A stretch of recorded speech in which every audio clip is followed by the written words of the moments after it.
the bell icon on the YouTube app to never miss a video from News Laundry.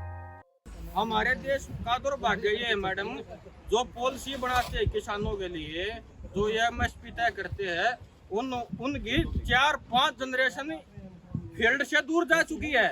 उनको पता ही नहीं खेती कैसे होती है, क्यों होती है, और कि क्या क्या उसमें एफर्ट होते हैं, क्या क्या आदमी कैसी कैसी मेहनत करता है। केंद्र सरकार द्वारा लाए गए 3 नए कृषि विधेयकों का सड़क से संसद तक जबरदस्त विरोध हो रहा है। 25 सितंबर को किसान संगठनों ने इसके विरोध में देश भर में चक्का जाम किया। इनमें पहला बिल है कृषि उपज व्यापार और वाणिज्य विधेयक। इसके तहत किसानों और व्यापारियों को एपीएमसी की मंडियों से बाहर फसल बेचने और खरीदने की आज़ादी होगी।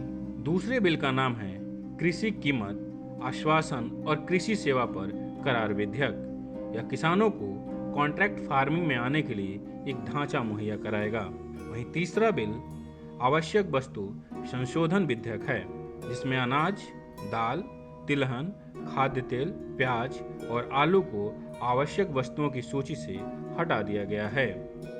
बिल को लेकर किसानों और विपक्ष का मुख्य आरोप है कि इससे मंडियां समाप्त हो जाएंगी और किसानों को फसलों की एमएसपी यानी न्यूनतम समर्थन मूल्य नहीं मिल पाएगा। साथ ही इससे कालाबाजारी और जमाखोरी को भी बढ़ावा मिल सकता है। वहीं कॉन्ट्रैक्ट खेती के तहत किसान बड़े पूंजीपति घरानों का बंधक बन सकता है।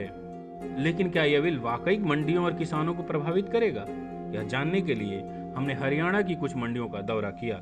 किसानों और आढ़तियों से बातचीत कर हमने इस नए कानून पर उनकी राय जानने की कोशिश की। सबसे पहले हम पहुंचे सोनीपत के गन्नौर नगर पालिका मंडी। धान का सीजन होने के कारण काफी संख्या में किसान धान की फसल मंडी में बेचने पहुंचे थे। यहाँ बातचीत के दौरान हमने पाया कि किसान और आढ़ती बिल से बिल्कुल नाखुश हैं। वे इसे काला कानून करार दे रहे हैं। उनका मानना है कि यह कानून किसान और आढ़ती के बीच उस घनिष्ठ संबंध को खत्म कर देगा जो खेती के लिए बेहद जरूरी है। हम जी यहाँ आढ़ती के थ्रू बेचते हैं। आढ़ती और हमारा माँ बेटी जैसा रिश्ता है। अच्छा, कुछ भी जरूरत हो हम आढ़ती के पास आते हैं और आढ़ती हमारे काम करता है, पैसे देता है हमें, और हम आढ़ती पर बहुत ज्यादा विश्वास करते हैं। लेकिन ये सरकार है जो आढ़ती और किसान के रिश्ते को खत्म करके डायरेक्ट मिल के थ्रू ले जाना चाहती है। नहीं, लेकिन सरकार का कहना है कि अब तो आप आढ़तियों के ऊपर है सिर्फ। हाँ जी, वो तो आपको और ज्यादा ऑप्शन दे रही है, आप बाहर भी कहीं बेच सकते हैं। बाहर फिर सरकार एमएसपी गारंटी क्यों नहीं दे रही? बाहर बेचेंगे हमारे को घाटा हुआ नहीं, आप समझो ना भाई साहब, घाटा हमारे को होया। एक तो पहला तो प्रोसेस है कि एमएसपी जो गवर्नमेंट करती है ये माल लेगी या नहीं लेगी, इस बात की गारंटी नहीं है। जमींदार के पास भी हमारा माल एमएसपी लिया जाएगा। लेकिन प्रधानमंत्री ने कहा है कि एमएसपी खत्म नहीं होगा। एमएसपी खत्म नहीं होगा, लेकिन जमींदार मंडियों में माल नहीं आया तो जमींदार कहाँ माल को दे के आएगा? इस मंडी के बाद हमारा अगला पड़ाव समालका मंडी में था। वहाँ भी काफी संख्या में किसान अपना धान बेचने पहुँचे थे। मजदूर उनकी तौल करने और उन्हें ट्रक में लादने में मशगूल थे। ये अब पिछले बार मैं जीरी लेकर आया जी। पिछले बार इसका भाव 2700-2800 रुपये था। मोदी साहब तो कह रहे हैं किसान की आय दुगनी करूंगा दोगुनी करूंगा, लेकिन ये तो उससे भी आधी होगी। जो आज के हालात है ना किसान के, वो बहुत ही बुरे हाल है। 1 एकड़ जीरी पैदा करने के लिए खर्च आता है 20 से 25 हजार, और वही हुआ 28 हजार की। तो जो ठेके जमीन ले है वो 45 हजार का ठेका है, प्लस उसका इंटरेस्ट, तो वो आधा भी पूरा नहीं होया। जो अगली फसल गेहूँ की बोएंगे ना, और उसमें भी जो प्लस खर्चा करके, और पूरा साल किसान का ऐसे ही चलेगा ना, तो वो अपने बच्चे की पढ़ाई करवा सकता। ये इस साल होया है सबसे ज्यादा 2020। किसान है, इसकी फसल जाती है, उसका बहुत बड़ा टैक्स आता है देश में, जिससे देश चलता है। उससे अब कोरोना की वजह से देश की जीडीपी बहुत गिर गई थी, कृषि नहीं संभाली है उसमें आधे से ज्यादा। क्यों ये तो एक आदमी को सारा व्यापार देना चाह रही है, अडानी है अंबानी है, उसके उसमें कर देगी। अब यहाँ इसने अडानी ने 600 एकड़ जमीन खरीदी है, वो अकेला होल्ड कर लेगा, अपने मनमाने भाव खरीदेगा, मनमाने भाव बेचेगा। और मैं मोदी को अच्छा आदमी मानता था, लेकिन इस उसमें मैं उसको बिल्कुल गलत मानता। पानीपत की इस मंडी में किसान ही नहीं आढ़ती भी सरकार से काफी नाराज दिखे। उन्होंने पीएम और कृषि मंत्री के आढ़तियों को लेकर दिए हुए बयान की भी निंदा की। किसान बिल जो आया है सबसे बड़ा इफेक्ट उसका जिम्मेदार के ऊपर पड़ेगा।